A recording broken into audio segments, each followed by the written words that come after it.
Nuclear की बात आती है तो सब कहते हैं कि नहीं, देखिए ये धमकी दी जाती है ज्यादा। अब पुतिन जिस तरह का उनका इतिहास रहा है, हालांकि एक बहुत रिस्पेक्टेड वर्ल्ड लीडर रहे हैं, मुझे लगता है कि रूस के बाहर उनकी फैन फॉलोइंग काफी रही है, लेकिन इस एक वाक्य ने बहुत कुछ बदला है उनके लिए भी।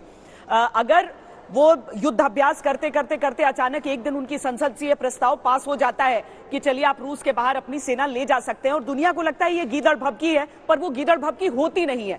तो अब अगर पुतिन की तरफ से यह कहा जाता है कि इन स्टेट ऑफ रेडीनेस रख दिया जाए डेटरेंस फोर्स को, तो उस परमाणु धमकी को भी मेजर जनरल के सिन्हा क्या हल्के में लिया जाए? उसको कभी हल्के में ना लें। और देखिए जो क्या रूस ने किया, अपने स्ट्रेटेजिक फोर्स कमांड को जो उसने अलर्ट में डाला है, पहले से अलर्ट में थी। हाँ, उसकी जो पोस्चरिंग की बात है वो कहता है डेटरेंस फोर्स। डेटरेंस क्या होता है? ये डेटर करता है दूसरे को किसी काम करने के लिए। क्या वो जो आपके नेटो हैं या जो वेस्ट के देश हैं जिसके ऊपर आर्थिक प्रतिबंध लगाए हैं, उसके लिए वो डेटर करना चाहता है? मेरे ख्याल से नहीं। देखिए, उसके अलावा नेटो ने बहुत डिप्लॉयमेंट किया है। There is a requirement. ऐसा लग रहा है कि वो अपने कुछ न्यूक्लियर वॉर हेड्स को भी लाना चाहते हैं इन देशों में जहां पर उसको कहते हैं नेटो। तो उसको डेटर करने के लिए तो आपको यही करना पड़ेगा। उसने तो आपको तो नहीं बता दिया कि मैं फर्स्ट यूज कर रहा हूं, मैं मारूंगा पहला। उसका तो देखिए, उसकी फर्स्ट यूज पॉलिसी नहीं है।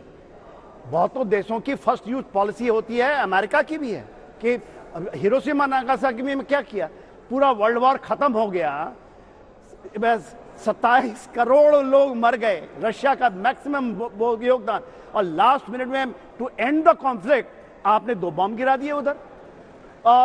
तो और उसकी डॉक्ट्रिन चेंज नहीं हुई है। तो आप उसको खटगरे में खड़े कर दीजिएगा किसी भी मिलिट्री फोर्स को, just one sided, because West ने एक नैरेटिव पैदा किया हुआ है। देखिए स्वतः ये जो चीजें हो रही हैं, ये एब्सोल्युटली ब्रिंकमैनशिप का, और ब्रिंकमैनशिप में आप फोर्स करते हैं एक डिसाइसिव लीडर को कि आप ऐसा मिलिट्री एक्शन लीजिए जिसका जियोपॉलिटिकल एम को आप करने के लिए। वो क्या कह रहा है? आप नाटो को प्लीज मत ज्वाइन करें, न्यूट्रल रहें, हमारा सिक्योरिटी कंसर्न है। यदि हम सिक्योरिटी कंसर्न को नहीं देख पाते हैं पूरा विश्व, और वे कहता है कि नहीं, हम तो आपको डिसइंटीग्रेट भी कर देंगे और आपको हम आखिर में बैठेंगे, ये हमारी ना तो मिलिट्री अंडरस्टैंडिंग है, ना हमें जियोपॉलिटिकल अंडरस्टैंडिंग है जो उनकी बातों में आते हैं। और आज क्या नैरेटिव है? देखिए कौन मारे जा रहे हैं उस चेस बोर्ड के अंदर में। केवल यूक्रेन की वो जनता मारी जा रही है जो फैंटेसी के ऊपर घूम रहे हैं। ये बहुत अच्छा लगता है कि वहां की वर्ल्ड मिस वर्ल्ड अपना क्लैशनिकोव ले लिया।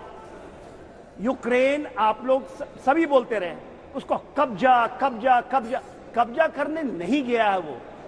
वो एक सीज है, एक बहुत बड़ी सीज है, और पूरा डिस्ट्रॉय कर रहा है उसकी वॉर फाइटिंग मशीन को। वो उसके अब सेकंड फेज ऑपरेशंस चल रहे हैं। उसको पूरा डिग्रेड कर दिया, उसके मिलिट्री 800 बेसिस को खत्म कर दिया, उसके 11 मिलिट्री जो उसके ये हैं एयरफोर्स के बेसिस हैं उसको खत्म कर दिया। उसके बाद अब तेलों के भंडार में उसके एनर्जी को बर्बाद कर रहा है। दरअसल जनरल सेना, दिक्कत ये हो जाती है कि जब रूस जैसा देश ऐसा करता है, कोई तानाशाह के खिलाफ ये कार्रवाई नहीं है। रूस अपने देश के लिए जरूर ये कर रहा है, अपनी रीजनल सिक्योरिटी के लिए, लेकिन दुनिया को मैसेजिंग ये जा रही है, ये कोई सद्दाम हुसैन नहीं है, ये कोई सीरिया जैसा क्षेत्र आप नहीं दिखा सकते हैं, आप अफगानिस्तान नहीं कह रहे हैं जहां का आतंक दुनिया में फैल रहा है।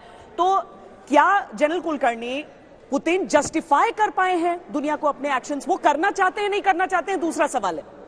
वो शायद नहीं करना चाहते हैं, वो शायद जो कर रहे हैं वो खुश हैं उससे, लेकिन क्या वो दुनिया को जस्टिफाई कर पाए? श्वेता, जो आप कह रहे हैं काफ़ी हद तक मैं कहूँगा कि पुतिन को इस तरह की कार्रवाई जो कर रहे हैं, चाहे नाटो को लेकर के उनके मन में ज़बरदस्त शंकाएं हैं, और उन शंकाओं को जब तक नाटो या पश्चिमी देश एड्रेस नहीं करते हैं और उसको नज़रअंदाज करते हैं, मुझे लगता है पुतिन वहाँ तक ठीक थे। उनका मानना मैं मानता हूँ, या उनके घर के दरवाजे तक आप इस तरह के मिसाइल और इस तरह के जो डिप्लॉयमेंट है नहीं कर सकते। लेकिन कोई भी न्यूक्लियर यानी कोई भी, it's a mutually assured destruction.